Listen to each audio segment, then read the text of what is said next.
ছেলের আবদারে আজকে আরও একটি মজাদার রেসিপি তৈরি করেছি। দেখি হয়তো আন্দাজ করতে পারছেন। আজকের রেসিপি চিকেন পিৎজা, যেটা তৈরি করা খুবই সহজ আর খেতে ভীষণ সুস্বাদু।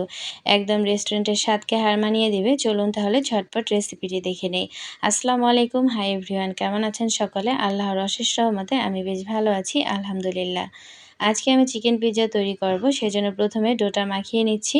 এখানে আমি 2 কাপ ময়দা নিয়েছি, 1 টেবিল চামচ গুঁড়ো দুধ, 1 টেবিল চামচ চিনি, স্বাদমতো লবণ, হাফ চা চামচ বেকিং পাউডার, সেই সাথে নিয়েছি এখানে 1 চামচ পরিমাণ ইস্ট। এবার এই শুকনো উপকরণগুলো খুব ভালোভাবে মিক্সড করে নিয়ে এখানে নিয়ে নিচ্ছি 1 টেবিল চামচ পরিমাণ রান্নার তেল। তেলটা দেওয়া হয়ে গেলে আবারও খুব ভালোভাবে মিক্সড করে নিয়ে এবার আমি এখানে অল্প অল্প করে হালকা কুসুম গরম পানি দিব আর খুব ভালোভাবে একটা ডো মাখিয়ে নিচ্ছি। এই যে দেখুন হয়ে গেছে। এবার মাখানো হয়ে গেলে উপরে একটু তেল দিয়ে আমি এটা ঢাকা দিয়ে ঢেকে রেস্টে রেখে দিব আর চলে যাব পিৎজার জন্য যে চিকেনের পুরটা প্রয়োজন সেটা তৈরি করার জন্য। চুলায় একটি প্যান বসিয়ে তাতে 1/4 কাপ পরিমাণ রান্নার তেল দিয়ে দিলাম আর অ্যাড করে নিচ্ছি এখানে 1 চামচ পরিমাণ আদা কুচি, 1 চামচ পরিমাণ রসুন কুচি। দেওয়া হয়ে গেলে এগুলো একটু হালকা ভেজে নিব, খুব বেশি ভেজে নেওয়া যাবে না, তাহলে পুড়ে যাবে। যখন এটা ভাজা হয়ে যাবে হালকা, তখন এখানে আমি অ্যাড করে দিচ্ছি 1 কাপ থেকে একটু বেশি হবে চিকেন।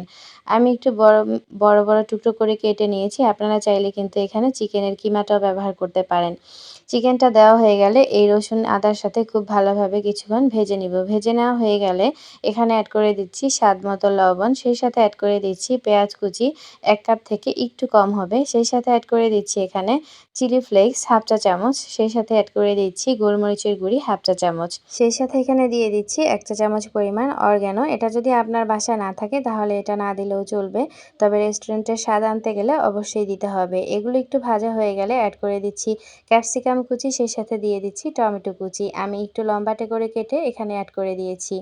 দিয়ে দিয়েছি 1 টেবিল চামচ সয়া সস, 1 টেবিল চামচ টমেটোর সস। এগুলো দেওয়া হয়ে গেলে খুব ভালোভাবে এই চিকেনের সাথে মিক্সড করে নিব আর চুলার আঁচটা মিডিয়াম আঁচে রেখে বেশ কিছুটা সময় উল্টে পাল্টে নেড়ে চেড়ে এগুলো ভেজে নিতে হবে। একটা জিনিস লক্ষ্য রাখবেন, চিকেনটা যেন কোনোভাবেই কাঁচা থেকে না যায়, তাহলে কিন্তু পিৎজার সাথে এটা খেতে ভালো লাগবে না। এই যে দেখুন বেশ কিছুটা সময় আমি কিন্তু এই চিকেনটাকে একটু সময় নিয়ে ভেজে নিয়েছি। আমার এই চিকেনের পুরটা রেডি হয়ে গেছে। এখন চুলা থেকে নামিয়ে নিচ্ছি। এইদিকে আমি যে ডোটা মাখিয়ে রেখেছিলাম, এই যে দেখুন এই সময়ের মধ্যেই এই ডোটা কিন্তু ফুলে দ্বিগুণ হয়ে গেছে। আমি কিন্তু এই ডোটাকে কোনো ধরনের বেলে নিব না। আমি আজকে খুব সহজেই যেহেতু তৈরি করব বলেছি, তাই সহজ পদ্ধতিটাই আপনাদের সাথে শেয়ার করেছি। এখন এই ডোটা নিয়ে সরাসরি আমি চুলায় চলে যাচ্ছি। প্যান বসিয়ে দিয়েছি, তবে চুলার আঁচটা কিন্তু আমি এখনও জ্বালিয়ে দিইনি। হাত দিয়ে এভাবে চেপে চেপে এই ডোটাকে আমি খুব ভালোভাবে একটা গোল শেপ আকারে নিয়ে আসব। এটা যদি একটু বেঁকাতেরা হয় তাতেও কিন্তু কোনো প্রবলেম নেই, আর এতে কিন্তু কোনো স্বাদের পরিবর্তন হবে না। হয়ে গেছে। এবার একটা কাঁটার চামচ দিয়ে এভাবে আমি একটু ছিদ্র করে দিচ্ছি। হয়ে গেছে, দেখতেই পাচ্ছেন। ছিদ্র করে দেওয়া হয়ে গেলে আমি এখানে প্রায় 1 কাপ পরিমাণ টমেটোর কেচাপ দিয়ে সেটা খুব ভালোভাবে এই পিৎজার ডোয়ের সাথে মিশিয়ে নিয়েছি। মেশানো হয়ে গেলে উপরে আমি এখন এই চিকেনের পুরটা অ্যাড করে দিচ্ছি। চিকেনের পুরটা অ্যাড করে দেওয়া হয়ে গেলে চামচ দিয়ে সেটাকে একটু খুব ভালোভাবে ছড়িয়ে নিচ্ছি, যাতে করে সব জায়গায় চিকেনের পুরটা লেগে যায়, সেই দিকে লক্ষ্য রাখতে হবে। দেখুন খুব ভালোভাবে আমি এটাকে বসিয়ে দিয়েছি। এবার আমি উপরে চিজ অ্যাড করে দিচ্ছি। আমি একটা মেশিনের সাহায্যে গ্রেট করে উপরে চিজটা দিয়ে দিচ্ছি। এটা যে যার স্বাদ মতো বা যে যার প্রয়োজন মতো অ্যাড করে নিতে পারেন। আমি এখানে বেশ অনেকটা দেওয়ার চেষ্টা করছি, কারণ চিজ যতটাই দিব আর পিৎজাটা খেতে কিন্তু ঠিক ততটাই টেস্টি হবে। হয়ে গেছে, এবার হাত দিয়ে একটু ছড়িয়ে নিচ্ছি। এবার আমি উপরে একটু দেখার সৌন্দর্যের জন্য এখানে কাঁচামরিচ কুচি করে অ্যাড করে নিচ্ছি।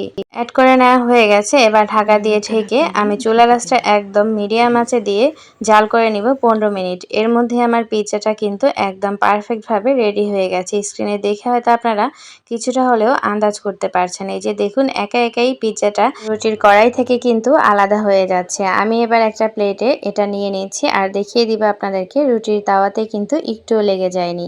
অবশ্যই চেষ্টা করবেন একটু তেলতেলে ভাবে রুটির তাওয়া নেওয়ার জন্য। হয়ে গেছে, দেখুন কাছ থেকে দেখিয়ে দিচ্ছি কতটা ইয়ামি লাগছে। আপনাদের কেমন লাগছে আমি জানি না। যদি ভালো লেগে থাকে অবশ্যই কমেন্টস করে জানাবেন। আর যদি আমার রেসিপি ফলো করে বাসায় আপনারা পিৎজা তৈরি করেন, সেটা কেমন হলো অবশ্যই কমেন্টস করে জানাবেন।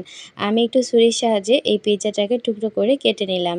এই যে দেখুন কাছ থেকে দেখিয়ে দিচ্ছি কতটা পারফেক্ট এবং ইয়ামি লাগছে। রেসিপি ভালো লাগলে সাথেই থাকবেন, অন্যদেরকে দেখার সুযোগ করে দেবেন। আজকের মতো বিদায় নিচ্ছি। আপনারা ভালো থাকবেন। আবারও নতুন কোনো রেসিপি নিয়ে হাজির হব। আল্লাহ হাফেজ।